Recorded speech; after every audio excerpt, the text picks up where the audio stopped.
Good evening and welcome to a live virtual town hall meeting with your 48th district lawmakers, Senator Patty Kuderer, Representative Vandana Slatter, and Representative Amy Walen. This is your chance to ask questions, share your thoughts, share your stories. If you're watching this, whether it's on Facebook, YouTube, or Twitter, make a comment as your question or your thought, and we will try to have that read during the town hall and answered by your local lawmakers. With that, I'm going to open this up to the lawmakers for opening remarks. Well, good evening, everyone. I'm Senator Patty Kuderer. It is an honor to represent the 48th Legislative District, and it's an honor to serve with Representatives Slatter and Walen. I have to tell you, a couple of powerhouses over there, and really admire the work that they've done. This was an extraordinary session. And as chair of housing and local government, I can tell you that my main focus was on the housing issue and helping families recover from the COVID recession. So we have a lot in store for you. I don't want to take up a lot of time except to tell you that in addition to being on the housing committee, chairing that, I'm vice chair of state government and election. I serve on law and justice and on the rules committee. And I really wish that we could be together in person, and hopefully next year at this time when we have our next town hall, we'll be able to do that. But in the meantime, just know that I have an open door policy, and I really enjoy when constituents reach out to me with questions or concerns. I'm here to help, and I look forward to the conversation tonight. Thank you. Hello, everyone. Thank you so much for joining. My name is Vandana Slatter. It's been an honor to be your representative since 2017. And this was my first year. I just want to say thank you to Senator Kuderer and to Representative Walen for being such great teammates and great seatmates in this amazing district. It is a district I totally love, diverse, dynamic, and growing. And this year was my first session as chair of the College and Workforce Development Committee, and we did a lot to try to improve affordability, accessibility, and continuity for students in the higher education system, and to bring tools that would help us recover from the pandemic and help them recover from the pandemic. I also serve on the Energy and Environment Committee, and excited to share some great climate justice bills and laws that were passed this year to move us forward on attacking climate change. I hope all of you were able to stay cool over the last few days, but it certainly highlighted for me how important that type of policy is. I also sit on the Transportation Committee, and although we passed a great budget to be able to deliver some really good multimodal maintenance and preservation types of funding and to continue projects that will relieve congestion, we still have more work to do, and I'm happy to speak with you about a possible potential package.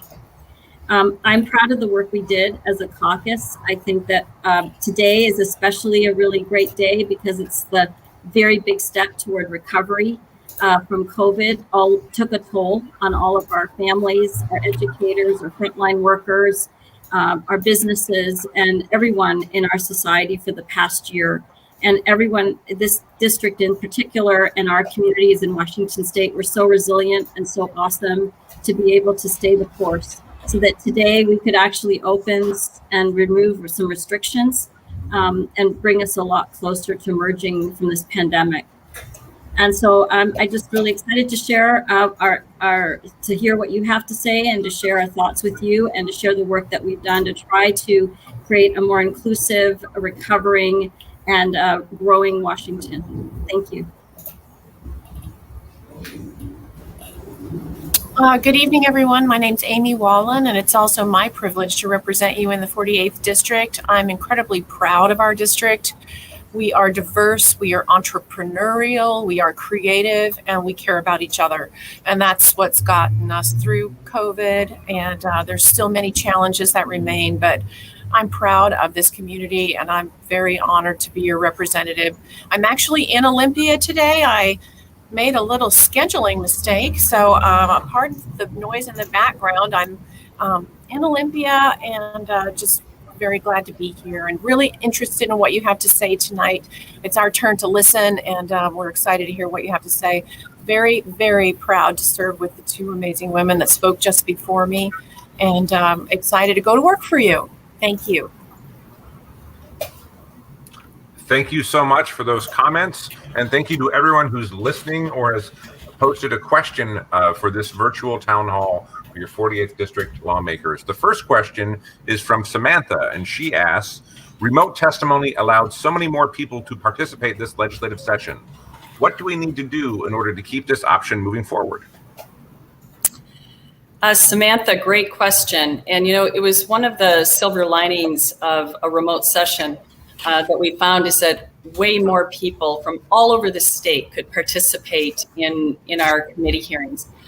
And I think that's a win-win. Both it's a win for the public because they have an opportunity, a real opportunity for their voices to be heard. But secondly, it's a win for legislators because we get more diverse information before us, and that helps us make better decisions as we enact policy that affects everyone in our state.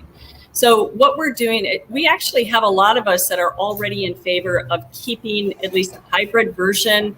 Once we are back in Olympia in person, we want to be able to keep the remote testimony as an option and to keep it as a consistent option for every committee meeting. And I know the House didn't have remote testimony before this last year, and I'm hoping that they will also do a hybrid version as well to allow those folks who can't be with us in person in Olympia to remote in. So know that that is on our radar already. We know we're going to be making some changes because of what we saw during COVID and the remote legislative session. And that is definitely a top priority for us. Thank you so much for that question, Samantha, and for that answer, Senator. We have a question from Linda who asks about broadband. She says the common conception is that cities have coverage that needs to be expanded into rural areas. The issue here in the 48th is that on the same street, some buildings have fiber and others don't. There is no regional plan to ensure fiber optic cable broadband for every building on every street. How can we fix this? Thank you for the question, Linda. I completely agree. I think we saw during this pandemic that broadband has become an essential utility, very much like transportation or sanitation or electricity. And it's true, when we thought about broadband, we were looking more at kind of who doesn't have it at all. And since it's so incredibly important for, school, for work, and we needed to make sure that that was expanded. And that's always been a national strategy as well as a state level strategy. But your point is well taken. There are definitely pockets and definitely times when my broadband didn't work and I'm living in the 48th district, and we would expect that would be something we would have some continuity about. I do think that because of this pandemic, the remote session, because of how we've been working, that issue is increased and improved in priority. So I think it will take some partnering with cities and counties and the state to sort of deliver this. And it should be on our agenda going forward. We do have a broadband office, and we had a couple of different bills that were passed this year that are, I believe, really great wins for broadband overall that had always taken a number of years and had not actually passed. And so one of them did provide incentives for PUDs, public utility districts, to sort of expand broadband in different areas. That isn't just in the rural area, so that's helpful. I think we did have a bill looking at digital equity for students so they could get access to education by Representative Gregerson, which is a really wonderful bill to make sure that everyone had equal opportunity to at least get access to broadband, especially for schooling. And there's a bill, public broadband, that removes all state restrictions on public utilities that provide broadband direct access to consumers. So we do have some bills we can point to, but I really take to heart the recommendation, and I think we can work further on that. I don't know if Patty or Amy want to add any more. No, you covered it well, I think. Thank you so much. If you're live on this right now, whatever platform you're using, Twitter, YouTube, or Facebook, type a comment if you want to ask a question of your local lawmakers. The next question we have is from Jennifer, and she asks, as a small business owner, I appreciate the help to keep unemployment tax rates from skyrocketing this year. But what else are you doing to help businesses that were hit hard by the pandemic? I think I can take that one, Jennifer. I'm also a business owner, and I understand completely what you're talking about. We're expecting a quadrupling of unemployment tax rates, and we know that there was quite a bit of fraud that needs those funds that the Unemployment Security Trust Fund were defrauded of need to be replenished somehow. And I don't think it's right that just come out of the pocket of business owners, because that's not a failure just of businesses, but actually a failure of the executive branch to protect those funds for the future. So an incredible influx of funds from the federal government, and I think we need to continue to advocate as business owners and explain to legislators how difficult it is to take on board a quadrupling of a tax rate. If you're paying $20,000 a month and go to $100,000 or $80,000 a month, that's significant, and our businesses need our support right now. So I would encourage you to continue to try to educate your legislators, and you definitely have some people in the 48th district to understand this problem, and you can expect us to continue to advocate for relief from those tax rates.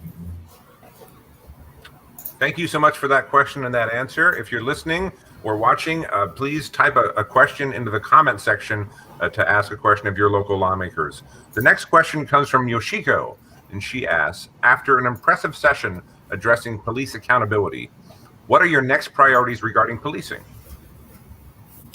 Thank you, Yoshiko. I agree with you. We had a very impressive session addressing police accountability. We passed a dozen or so bills related to that, both that will make the process more fair in terms of decertification of an officer that crosses the line, and banning certain tactics like chokeholds.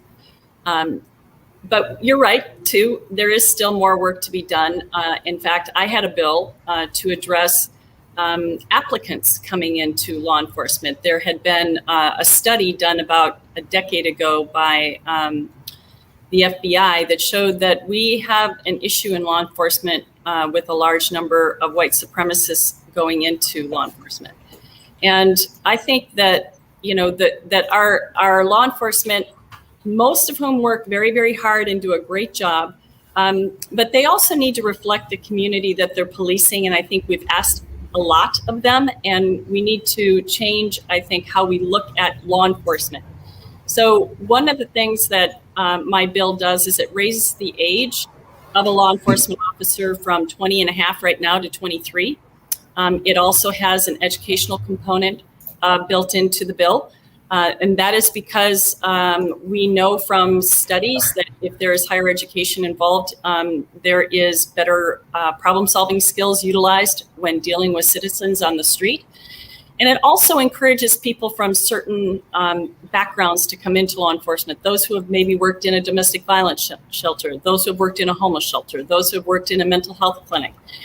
These are situations that law enforcement typically runs into, and someone who has worked in that area will have additional skills to help navigate those situations better, I think. It's a complicated bill, I think, along with asking more in terms of education and higher age. I think we need to be looking at the salary that we pay our law enforcement officers, because quite frankly, a lot of them leave because of low salary. That is a problem, and it's something that I think we have to look seriously at. So we're not done with it yet in terms of looking at policing and ensuring that our law enforcement officers reflect our community and are there to help and serve as we intend them to do. So thank you again for the question. Appreciate it. And I hope you support the bill. Yoshiko, if I could add, I just think it's incredibly important to echo what Senator Kuderer said, in that policing is a role of guardian, not warrior, and that we do need in every single way for our police force to reflect the community that they serve. We have called on our police to do things that they really don't have the training necessarily to deal with, from domestic violence, substance use disorder, people in crisis, that they are not behavioral health specialists. They are not human services delivery services. They are not equipped. That, you know, we haven't given them the tools to deal with people that are perhaps on the street, homeless, affected by behavioral health issues. What are they supposed to do? So we have asked a lot of our police. The other thing, I think that it's incredibly important that we create these multidisciplinary teams to deal with those kinds of crises. But also, so I am fully supportive of Senator Kuderer's bill, but I will just say, for my part, I would like to change the school resource officer model. I would like us to stop doing active shooter drills, and I would like to get police officers out of disciplining students. I had just kind of a heartbreaking situation in my own family with police very involved in a school disciplinary issue. And I always felt like a school resource officer should be a trusted adult that kids felt comfortable going to. And I don't think that's what we've accomplished. And I definitely think that we need to respect the school boards and their role, but that's just my personal pitch, that I'd like to see us change what the role of a school resource officer is and who that person is. So thanks for the opportunity to comment on that. Thank you so much. The next question is from David, who asks, will you support the ranked choice local options bill next legislative session? Thank you, David, for the question. And I would be happy to support the ranked choice local options bill. I believe I supported it this year. And sometimes when you have to hear it explained to you, all the different numbers and the analysis, it seems really complicated, but it's actually really quite interesting. And from a local option standpoint, it gives people a lot more choices for voting. And it's been looking really successful in a lot of other states. So I personally would be happy to support that. And I'll just jump in real quick. I am vice chair of state government and elections. So we've heard ranked choice voting bills in the past, and they really are gaining more momentum as we look for ways of expanding the two-party system and giving other individuals a real opportunity at getting elected into office. I think our legislature, just like our law enforcement, needs to be representative of our communities. And I think a diverse background makes an enormous difference when you're talking about enacting policies statewide. I will say this, they used ranked choice voting in the New York mayoral election. You may have seen what happened out there. And so there are challenges with that, but I think those challenges can be overcome. And there are different ways of doing ranked choice voting. That's something that we learned in our committee hearings on it. And I would encourage you to go back and look at some of our state government public committee meetings, and especially the one on ranked choice voting, because it was a very interesting conversation and explains a lot of the complexity of the system as well. Thank you. The next question is from Jonathan about transportation, and he asks, when will you take care of the existing infrastructure shortfall? The Washington State Department of Transportation says funding is less than half of what is needed. Yeah, thank you, Jonathan, for that question. Sitting on the Transportation Committee, we definitely heard that, and being on the budget team that looked at putting forward a package this year, a transportation package. And in order to do that, a small team on the Transportation Committee, we had about 90 listening sessions around the state to hear from people and different counties and cities and different parts of our transportation system.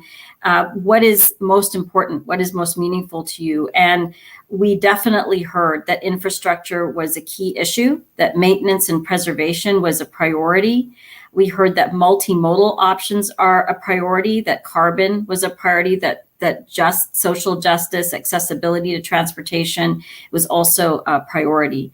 And we did pass a bill this year that helped to address some of the current ongoing construction needs, but it definitely it definitely did not cover the entire needs. In fact, we would need probably a double budget in order to actually adequately fulfill maintenance and preservation. However, I can say that currently the House and the Senate are working on potentially putting forward another package and to try to address these maintenance and preservation needs. We haven't given up just yet to be able to build that in.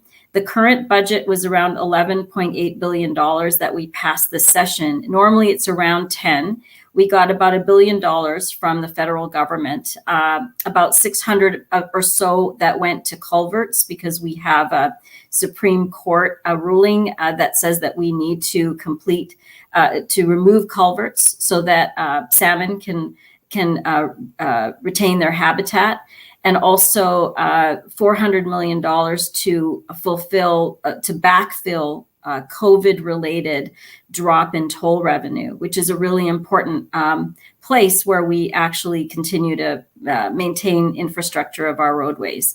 So the rest of the dollars were to be able to at least maintain the current transportation system. So we'll need your support and your feedback on this, because as we move forward on putting a package, we'll need to deal with that.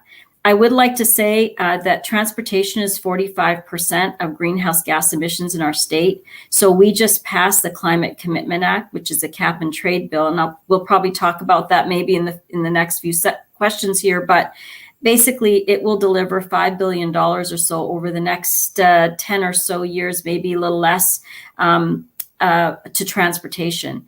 And I think what that does is it frees up some dollars for other more standard transportation investments, because we can use carbon dollars for transit and other sort of multimodal and carbon reducing types of investments. Thank you. We have an online question from Andrew, who asks, what's on deck for gun safety legislation next session? Well, I can start. I'm sure we'll have others who want to pop in here, but we had just one bill that passed. It was mine on open carry at the state capitol and also at protests. And gun legislation is notoriously difficult to get through the legislature, and that's for a whole host of reasons. But for next year, I can tell you that there will be more gun safety measures coming back. Senator Leas has prime sponsored the ban of high capacity magazines, and I know that he is bringing that bill back. I have a bill to ban automatic weapons, and that bill is coming back. And over the course of working on the open carry ban bill, I had a lot of cities contact me and ask if they could be included in the bill. It was the way that the bill was drafted, it was difficult to do, and we really ran out of time to do it. So I've committed to working with them on dealing with the very broad ban that we have at the state level of cities having any kind of gun safety measures. So I am going to be working on that with the cities and hopefully expanding their ability to ban weapons at city-owned buildings and property, as well as at protests within their cities if they want stronger requirements on that. And I think Representative Walen may have some comments too. I do. I'm going to be supporting all of those efforts. And I have a simple bill that has been run before. It is incredibly difficult to get these things done, but I'm actually going to try to work with Republicans and work with the National Rifle Association with what I think is a really simple idea. It is just that lost and stolen firearms must be reported within a certain amount of time. I think it's just a common sense thing that if you have a very dangerous object and it's lost or stolen, that you report that, and then that would go into a registry, and we would have a database of lost and stolen firearms. And I think I think any responsible gun owner would think that that is a good thing to do. And but there will be a whole suite of legislation, and I'm definitely working with the Alliance for Gun Responsibility, Moms Demand Action, Grandmothers Against Gun Violence, to do what we can, because there's an enormous appetite for us to do something.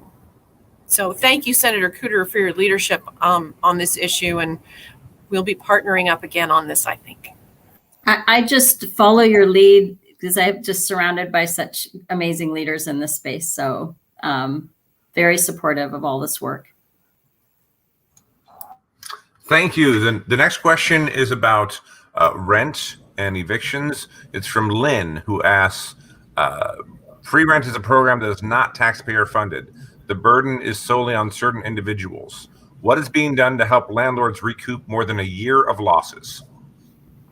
Lynn, thank you for that question. As I said at the beginning, I chair housing and local government, and that was the number one focus of our committee, was working to help landlords and tenants who were significantly impacted by COVID, especially with the stay home, stay healthy proclamations and the governor's eviction moratoriums that were in place.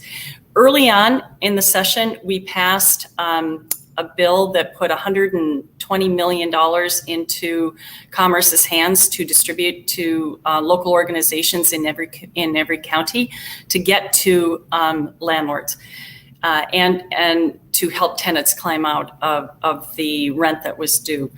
If you haven't received any, I'm going to ask you to contact my office, and we will help put you in touch with the right people so that we can start an application process.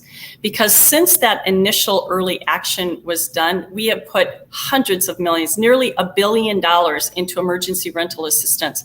And that is both through federal funds and state funds that were allocated towards this. We understand and we believe that housing is an essential need. And I thank you for being a small mom and pop, because I know that they are the backbone of our residential units that are available for people.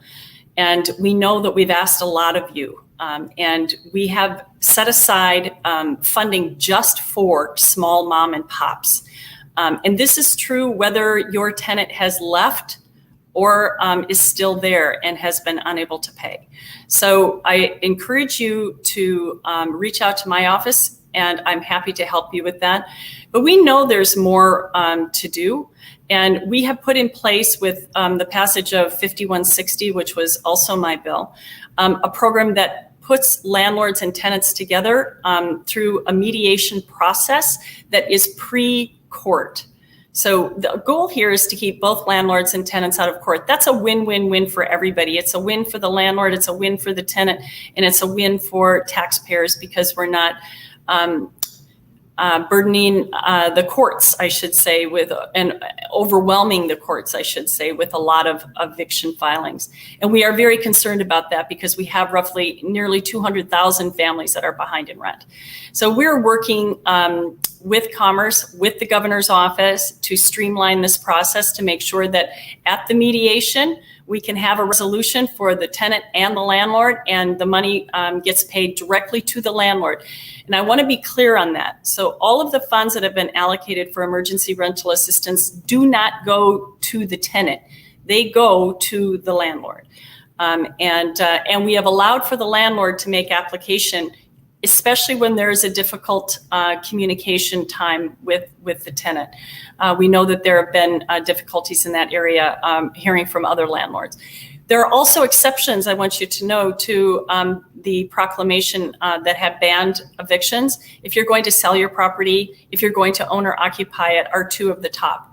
And so at this point, the goal here is to help both landlords and tenants. And by creating this permanent emergency rental assistance fund, I believe we're going to be in really good shape the next time. Because unfortunately, I do think there will be a next time that we have an emergency, and we don't want to have landlords having to wait a year plus time. We want to be able to have emergency rental assistance available immediately to address the needs. So I hope that I will hear from you, or maybe I'm giving you enough information where you can reach out directly to Commerce and find out where you can go to get reimbursed for the past due rent.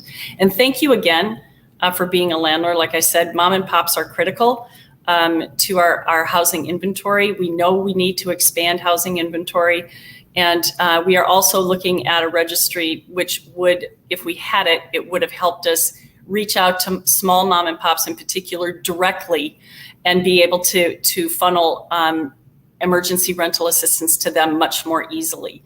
So, and I'm happy to talk to you about that idea as well. That will be heard in my committee next year. Thank you. Thank you both so much. The next question is from Lindsay, who asks, what plans does the legislature have to address the extreme childcare shortage that is keeping women out of the workforce and placing children in substandard childcare situations? Not just for low-income families, but all families. There are too few spaces available anywhere. It's not that I can't pay, it's that there's nothing available. So I can take this on. I think that, you know, it's incredibly important to have a sustainable economy for our state that many people can participate. And I think we recognize that affordable, quality childcare is just a critical part of the infrastructure that it takes to get everyone participating in the economy. So we passed, and I'm not going to lie, I'm going to read this. It is Senate Bill 5237, which was Fair Start for Kids, and it is an historic investment in the child care system. It is a multifaceted approach to solving the crisis by investing in education, in training of child care providers, supporting the expansion of the industry, expanding prevention and intervention services. We're increasing the child care subsidy rates, reducing families' co-pays, and offering child care businesses all kinds of support. Now, this is not going to be an instant fix, but you will see that we have made historic investments in the child care system. And part of that is being paid for through the capital gains tax reform measure that we passed as well. So those two things go hand in hand: working families, tax credit, supporting working families, providing childcare, and asking people to pay a little bit more on not enormous, but significant capital gains that they earn. So thanks for the question. Again, it's Senate Bill 5237, and it's called Fair Starts for Kids.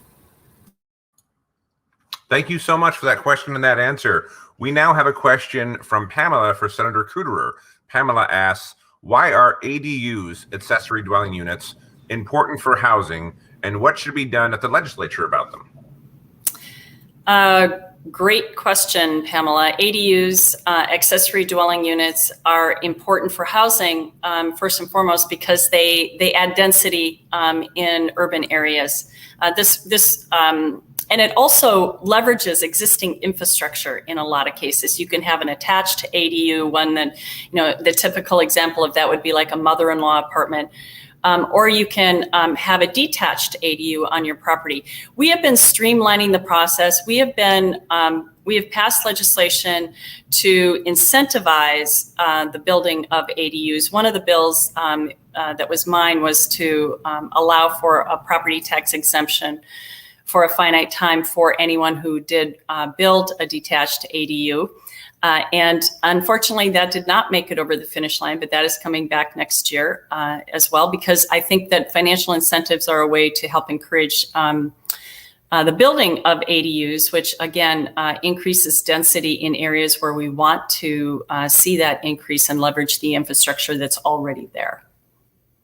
And if I could add on to that, I mean, one of the amazing things about ADUs, especially in our district, is that our senior citizens or folks that are getting older no longer want their 4-bedroom home in Bridle Trails, but they don't have anywhere to age into their own neighborhood.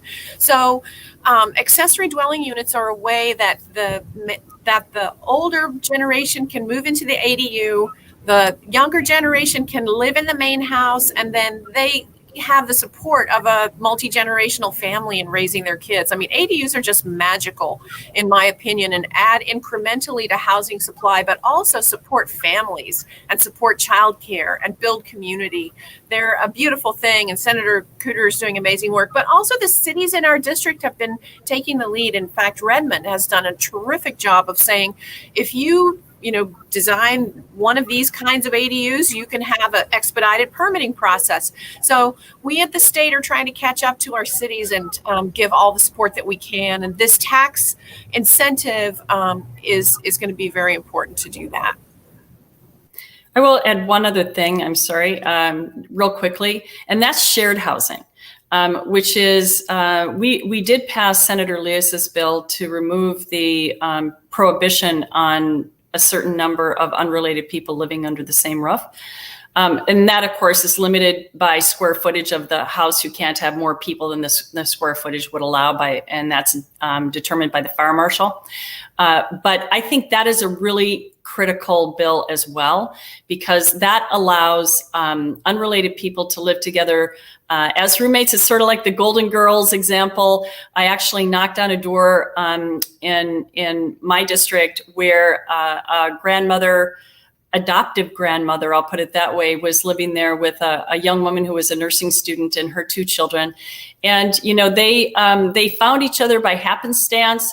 But what the grandmother told me is that she has adoptive grandchildren now, and she has company, and the situation was working out really well. But at the time, that would have been illegal.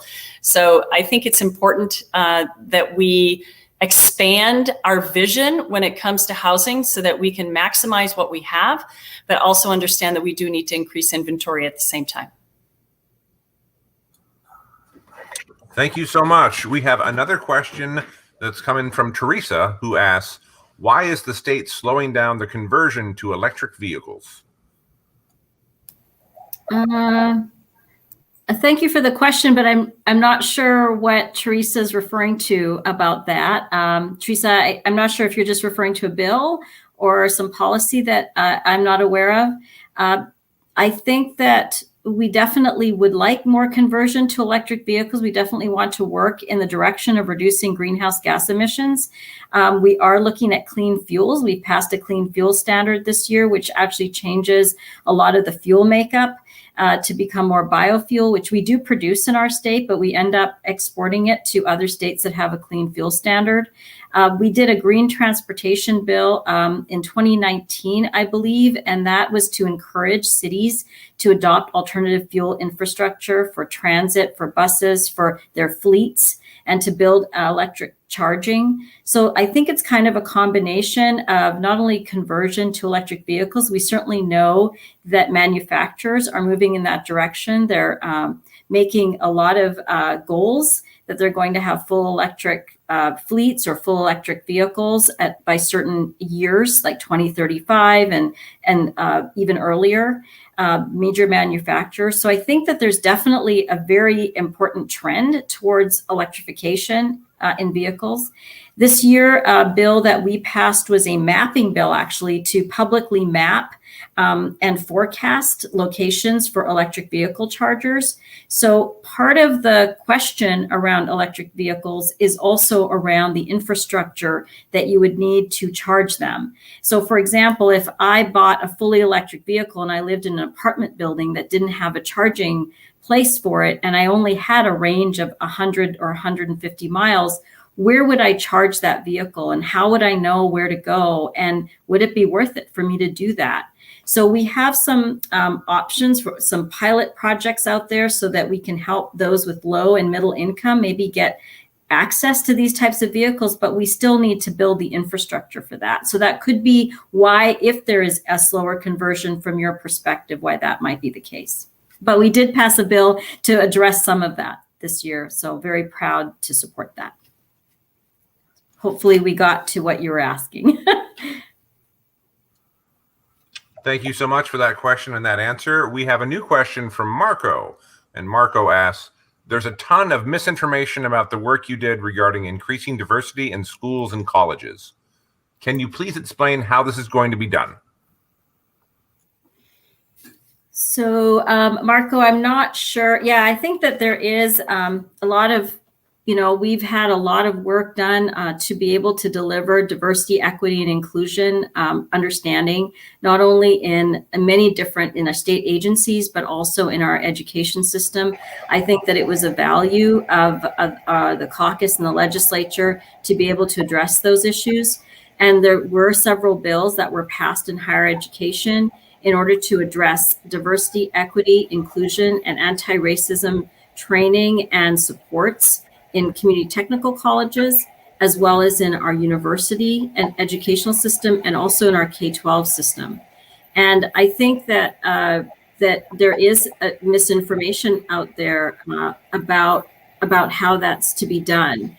These are sort of programs that will allow the institution to be able to roll out training and to roll out information on and learn a little bit about diversity and equity and inclusion and the barriers and the challenges that are faced by students, as well as by educators and administrators who are working in the university environment. There will be surveys that are done and different trainings that are required. And there's certain goals that are being set in the institutions to be able to deliver on that. Because what we're finding is that when people go and experience education, they're experiencing it in different ways. Certainly, I'm in an interracial marriage. My son is biracial. And when he goes to school, he looks like me. But I do worry about how he might be treated just because of the color of his skin. And I understand that there's historic battle scars in our history about racism. And some of those battle scars have remained in our institutions and affect people. I know I've experienced that, but I've also experienced a lot of people who recognize that it's important to have diversity in our classrooms and in our teachers so that we can see educators who look like us. And if they don't look like us, that they understand the challenges that we face being people of color or coming from a different ethnic background or cultural norm. And I think that that's what's so great about this country. And I believe that our higher education institutions and all of our educational institutions are cutting edge knowledge and are reflective of the plurality of the United States. We truly are a wonderful anomaly of a mixture of so many ideas and spirits and cultures and thinking. And I think that we should always celebrate that. And I believe that these bills, instead of being punitive or dangerous or harmful, are actually really celebrations of who we are as a nation and celebrations of how we're going to be able to succeed in our economy because of all of the different diversity we bring. But I'm very happy if you were to reach out to my office to provide you specific details as to how these bills are going to deliver on these goals. Thank you. Thank you Well so much. said. Well said, Representative Slatter. Thank you so much for that question and that answer. I know that's a hot topic. The next question is about mail-in voting, and you can see it on the screen. Sandra asks, as voting is mucked up with around the country, I hope you're all continuing to back mail-in voting in Washington. Initially, I was concerned about it, but it's great. I didn't do it right once, and elections got right back to me that the vote wasn't valid and offering me an opportunity to fix the problem.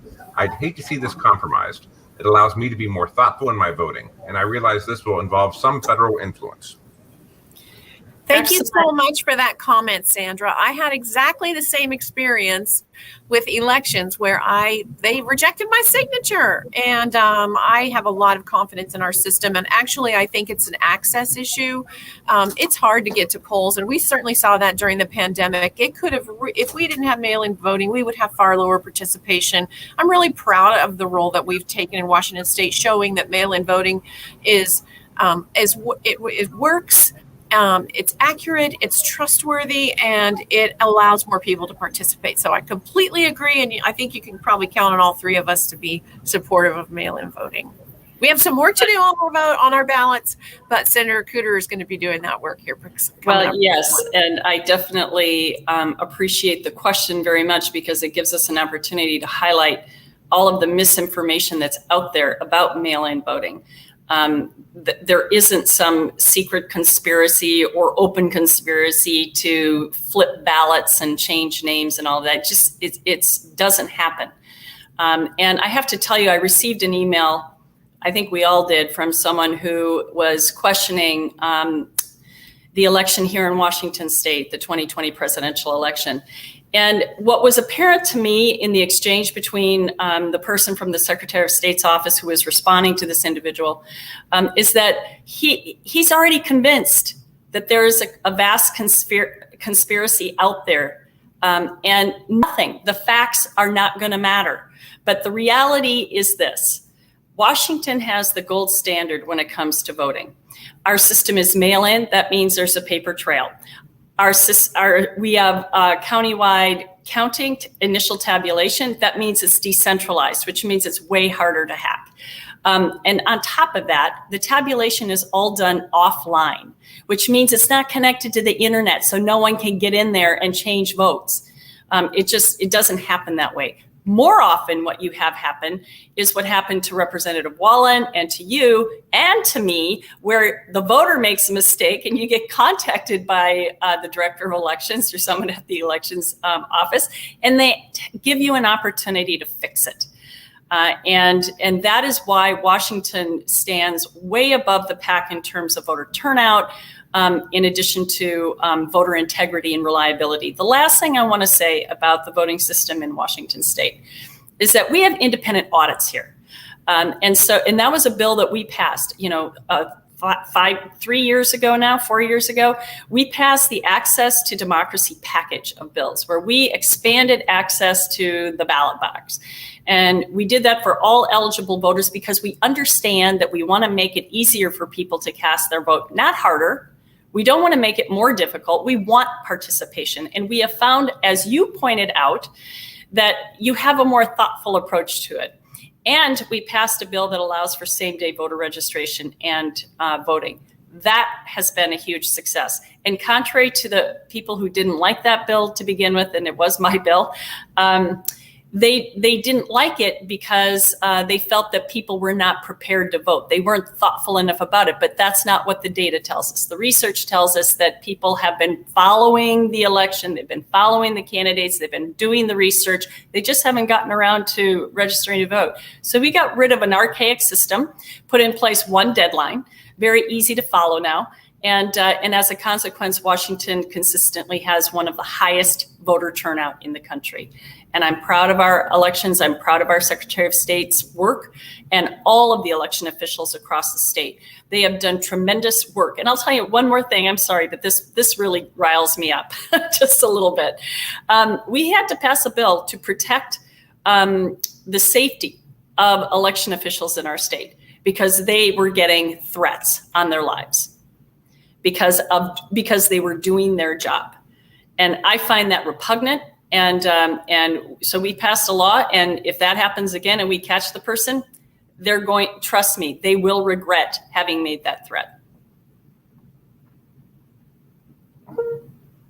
Thank you so much for that question and those answers. We now have a question about healthcare from Susan. Susan asks, my husband and I pay over $1,200 a month for an individual plan through Washington Health Plan Finder.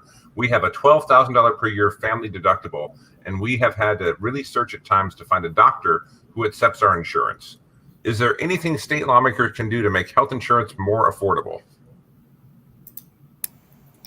We've been trying to work in that direction, Susan, for sure. This year, I was just trying to look that up here.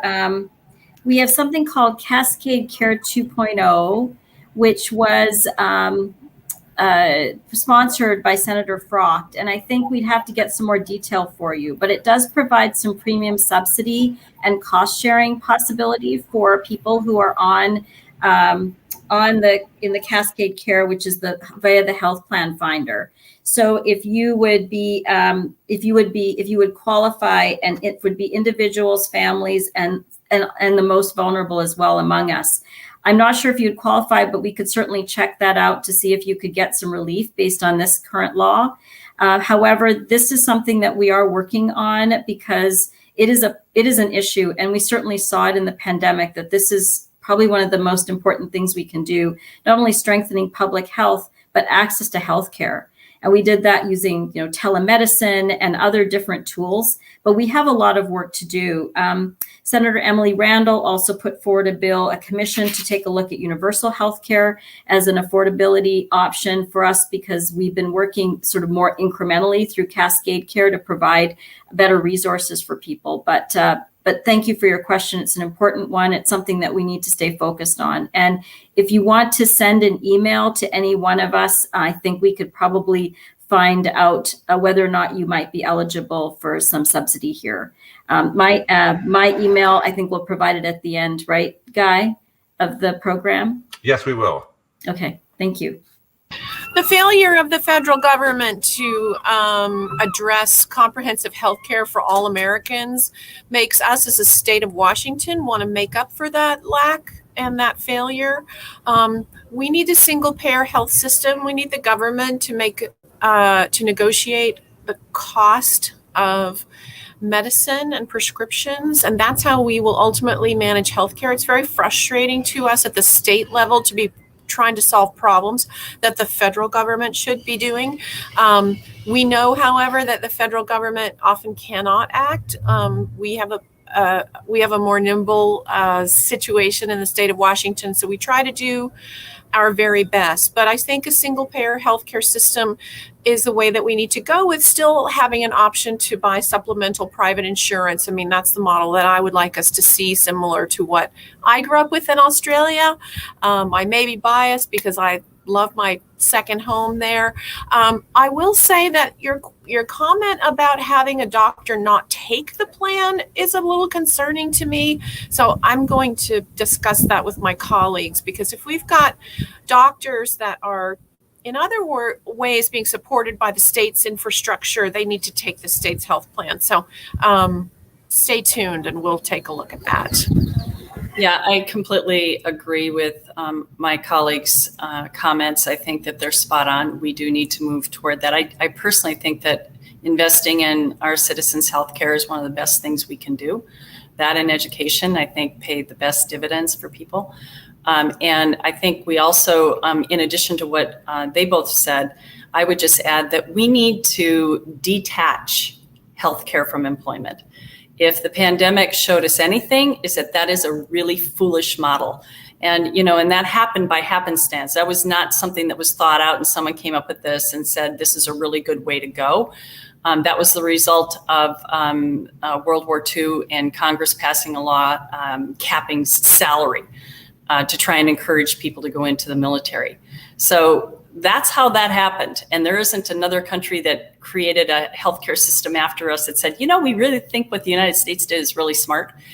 And so we need to really rethink this. I know that this is not an easy thing to do, but I've already been thinking about this a lot. I have been thinking about it for 25 years or plus now, since my daughter was born. And after she came home from the hospital after 5 months of new life, I had a letter waiting for me telling me that she had nearly reached her lifetime cap. So I guess you know where I stand on universal health care and the need for us to, I guess, grow Obamacare and strengthen it and expand it to apply to everyone and make sure that all Americans, and especially all Washingtonians, have access to good quality health care. Thank you so much for that question and those answers. We have one last question that all three lawmakers can feel free to chime in on, and then we'll have closing remarks. The last question is from Alice, who asks, if the heat wave this weekend was not an example of the effects of climate change, I don't know what is. People died this weekend.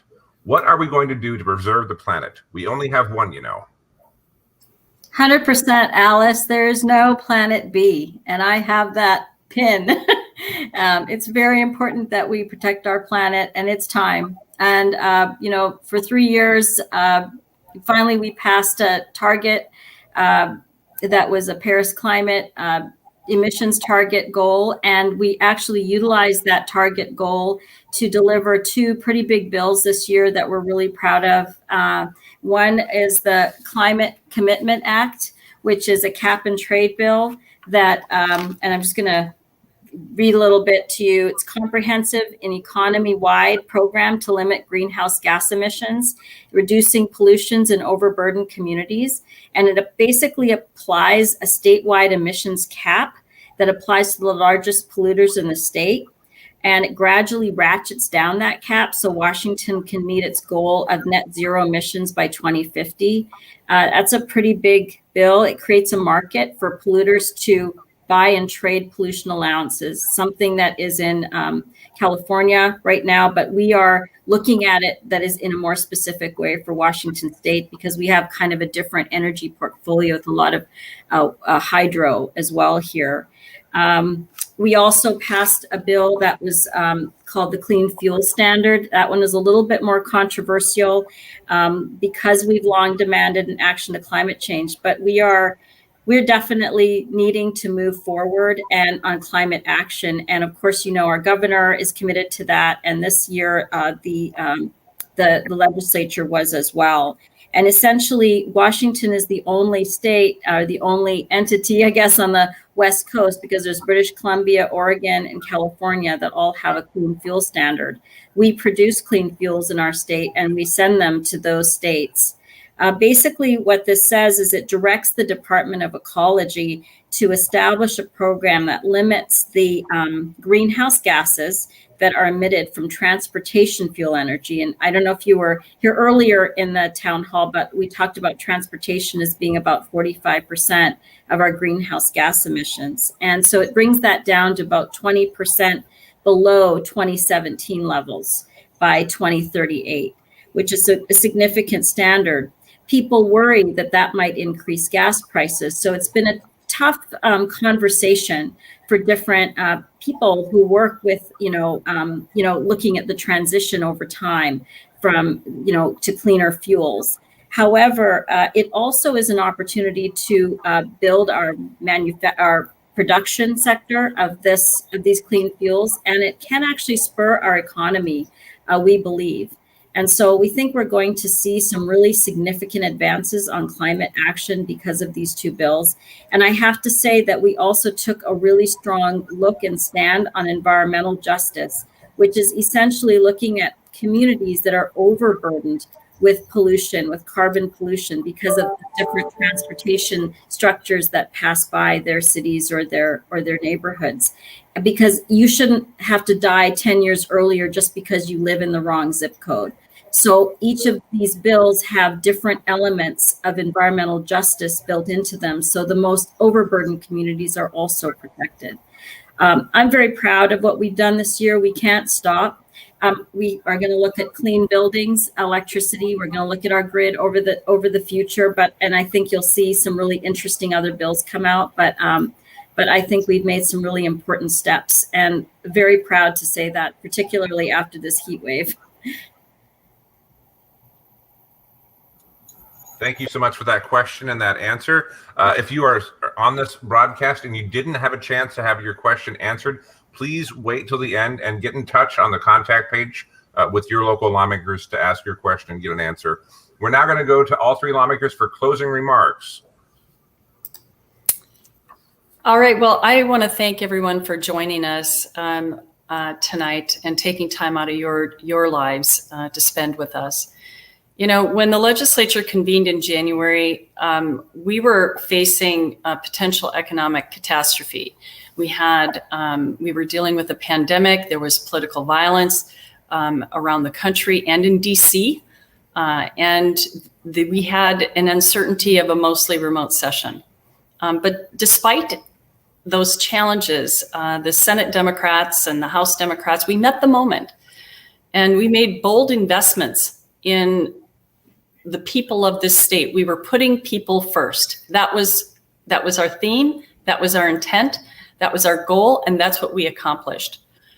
And it was a historic session. And it saw transformative policies that we passed, like the tax reform and police accountability, as well as major investments in housing, in climate change, in broadband, in childcare, in education, public health, food assistance, and other critical investments that Washingtonians need. So while 2020 was a year that tested our state and our country, 2021 will be remembered as the year of fundamental change. And when I was growing up, my dad used to say, out of great tragedy comes great opportunity. And it was a tragedy in a lot of ways, experiencing what we lived through in 2020. But 2021 was where we seized the day, we took the opportunity, and we made bold changes at the legislative level.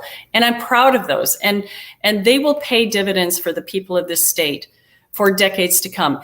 But the work's not over. And we know that. We have more to do, and we're willing and ready and able to roll up our sleeves and continue with that work. And again, I invite all of you. I have an open door policy.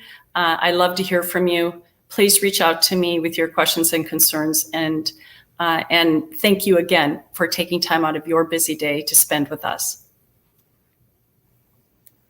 Thank you so much for being here and for staying with us for a full hour to talk about policy and the work in the district. I won't repeat a lot of the great eloquent words that Senator Kuderer says.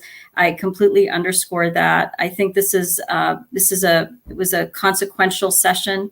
It was extraordinary for everyone. You know, there's so many heroes out there in our communities, our neighbors, our family, our friends, teachers, frontline workers, educators. And I'm really, just proud of our district and the resiliency. We were in ground zero of a pandemic. And then we had economic instability. And then we had racial justice and racial reckoning in our society. And when we went into session, we were looking at definitely a shortfall in our budget. And so it was very difficult to predict what would happen. And I'm very proud that today is the day that we're opening up our state. I'm proud of everyone who was willing to listen to public health guidance and mask up and roll up their sleeves and get a vaccination. And I would encourage you to continue getting a vaccination and getting the facts around the vaccine, because I know there can be a lot of fear with something that's new and different. And I think we could have done more to communicate that to people. And I think that's something I'd like to work on in the future, as to how in public health we can be better at communicating the important information that people need so that we have the same facts. But I am so proud of the resilience of people in our state, in our district, and of the lawmakers that came together from all sides and in both parties. We had an unprecedented virtual session. And often, people think about government and they don't think efficiency. I believe in effective government, but I believe that one thing that I walked away with was we had a virtual session where there were no COVID infections. We never had to pause our session, unlike some of our neighboring states that did. And that was a lot due to the great work of staff in our legislative buildings, our legislative tech staff that were agile and willing to help us, no matter what our broadband coverage was, no matter where we were, so we could do the work of the people of the state. I'm so proud to be your representative and obviously want to hear more from you. Please continue to reach out because it was so valuable to get your feedback and your testimony. Thank you again for being here tonight, and stay cool, everyone. Well, ditto and ditto. I'm not going to add too much because my colleagues spoke very well, and I will just piggyback on what they said, that incredible women that I'm honored to work with.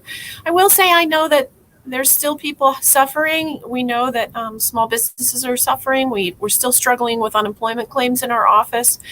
We are here for you. We have staffers. We have a team. We have the authority to work for you, and please put us to work. So whenever you need resources, please call upon us, because we are your representatives in this government, and that's our job. We take it seriously.